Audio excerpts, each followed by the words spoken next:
Hey, what is up guys, welcome back to another video. In today's video we're going to be looking at some cars that are just disappointing. Rockstar have messed up in some sort of way, and some cars that are just really disappointing and shouldn't be in the game.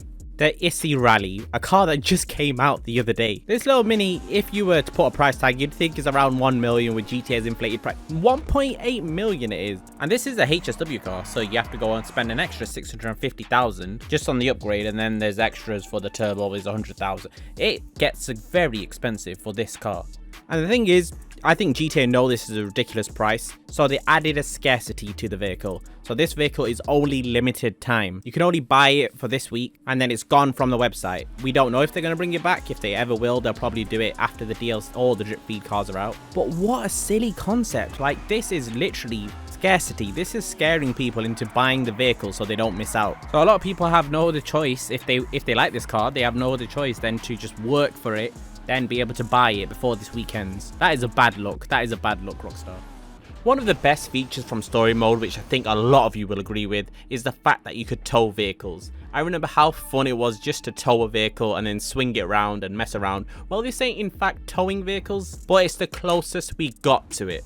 And it's the flatbed truck that they brought, the slab truck. If you didn't know, on PS3 you could actually bring the tow truck to online using a weird method, but the issue was when you were towing vehicles it'll freeze everyone's PlayStation when you drive past them. So when this slam truck was released on PS4, you would have thought, oh, maybe they've got around the bugs and now this is an actual recovery vehicle. But unfortunately, that was not the case. As you can see from the video, the car does slide off. This was one of the vehicles which was false hope. You can actually air ride this thing out and actually put vehicles on the back of it. So they actually make it convenient for you to put the vehicle on the truck. But then once you start moving, you see it slowly slip away. This one is a strange one to me. They added all that, but then they didn't have no lock-on feature. It would have been cool to see, but unfortunately, I guess that's the way the slam truck is. The Dominator GTX, a vehicle that is in major need of an upgrade. And I mean, this car looking more realistic, being more faster, because this vehicle is great handling. It's got really good handling for a muscle car, but it doesn't go so fast in a straight line. Now, and me for not driving it for like 2 years or so, whenever I did the last video with this car, I thought that I didn't have all the engine upgrades on, but no. It actually was just as slow. Now, I definitely do think this vehicle has that old-fashioned kind of GTA resembling of a real car. Not the new resemblance where they nearly copy the car, which is way better. So now that we got the Hellfire, we got the Vigero ZX. And now, you know, the Trinity needs to be finished. Like, this needs to be updated to make it a fair, good competitor in GTA. Do I even need to commentate over this one? This one was relatively recent. We all know that Taxi Job came out. I'm not gonna lie, most people who played this game didn't do any of the taxi missions. Well, they're not even really missions, they're side missions. They're just quests, basically. And yeah, when this comes out, a lot of people have the belief that you have to buy the taxi to actually play it, but you don't. You have to buy the taxi to fast travel? No, you don't. And then this thing costs 650,000. Now, you're probably thinking, oh, with that, you can drive it around, you can call it. It's a Pegasus vehicle. You can't customize it, of course. I mean, I wasn't expecting that anyway. But it's a Pegasus vehicle. You still have to travel to the nearest destination where a Pegasus vehicle will spawn for you to get in it, then to do taxi missions, when you could just go to the taxi base near the casino. The one that you have does have bulletproof tires, though. That is, I guess, a good factor, but you're never gonna make up. You're never going to make up the money you paid for this vehicle in taxi missions, because that will take you a very, very long time. Now the Astron. The Astron's such a great looking vehicle. Looks like a Macan, Cayenne. And it's great. We need some SUVs in GTA, and then these were a great addition. But the fact that they just added a HSW one in drip feed. So we had the Astron, and a lot of people spent the full amount of this vehicle and bought it just for there to be a better version to come out. That's something I actually dislike. Like, I'd rather them actually bring the Astron Custom like 2 DLCs later instead of drip feed it right after you've just bought it. It's a really silly concept. I don't know what they were going for, because the cars are identical, but the Astron Custom does have a wide body to it, you know, a little bulge on the arches. And obviously it's a HSW, so it's considerably faster. But if you're on last gen consoles, obviously you can't HSW upgrade it, so you still get the slow version. And yeah. Why didn't they just bring out one build? Why did they have to bring... It just seems like they wanted you to spend a bit of money here. That's why this is on the list. Now, the Comet S2 was such a great car. You guys know how much I love the Comet S2 if you've watched any of my videos. The fact they do so many things to it, make so many different builds to the vehicle. And you can go into the interaction menu and stance the vehicle so you can make it even lower. Such a cool option. And then they brought the Comet S2 Cabrio. And you're hoping that you can do everything you can do with a Comet S2, but it's just a Cabrio, right? No, you can't. With the Comet S2 Cabrio, you do have a different livery, but that's it.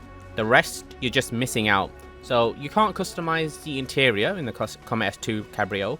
You can't put on like majority of modifications that wouldn't really fit a Comet S2 Cabrio, but you'd want it to be there for the price. The Comet S2 Cabrio costs 1.8 million, and I think the Comet S2 I have it at trade price for 1.4 million. And the major complaint about this is why couldn't they just make the Comet S2 into a Cabrio version by modification? You can do that with a few cars in the game. And when you're spending that much in the millions, you don't want to purchase a new car just so you can get Cabrio version and then also less modifications. And also, you can't even stance the Cabrio in the interaction menu. You can do that with the Comet S2, but not the Comet S2 Cabrio. We wouldn't notice this. Do I need to speak much about this silly vehicle? I think everyone already knows my view on this vehicle. I spoke about it in the past. And it's the fact that the Surfer Custom does not need to be a thing. Why can't you just upgrade the old Surfer that's in the game, that you can get off the street, that you can get for 16k? So yeah, instead of getting the free version, you're paying 442,000, and that's the trade price. 590,000 is not the trade price. So you're probably thinking, hello, come on, there is a big difference. Yeah, the front windows are open, and that's just aesthetic as well. It's not actually open. If you shoot a flare, it won't go through it. But this vehicle does come with a huge amount of modifications. But then it takes a downturn where the speed is exactly the same as the normal Surfer, but just a slight bit faster, and I don't even know if that was just my testing. Why Rockstar? It seems like Rockstar are trying to scrape every penny out of us. The Jester Classic.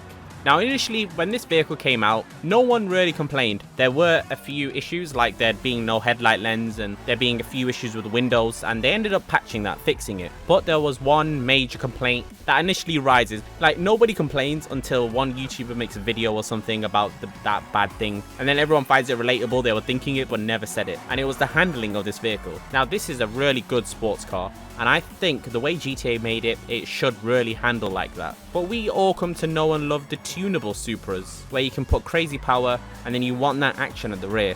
But this vehicle is so stiff and does not provide that. Now this vehicle has a weird feature where if you dump the clutch on it, it just stalls. And it's a feature that is broken and is known to Rockstar for being broken. And that's why they fixed it. Like, I don't know, 3 years later they fixed it? How long ago did the Jester Classic come out? They finally fixed it. But then that broke it again, where it made it do a speed glitch and the back wheels kept spinning. And honestly, I made a video on that and a lot of people liked it as well. They liked the more broken Jester Classic than the less broken Jester Classic. But what did Rockstar do?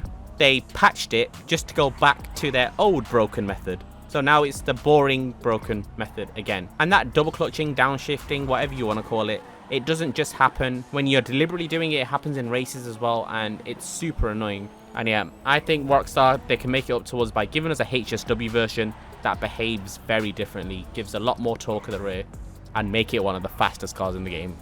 Thank you so much for watching, everyone. Hopefully you did enjoy that video, and see you guys in the next one.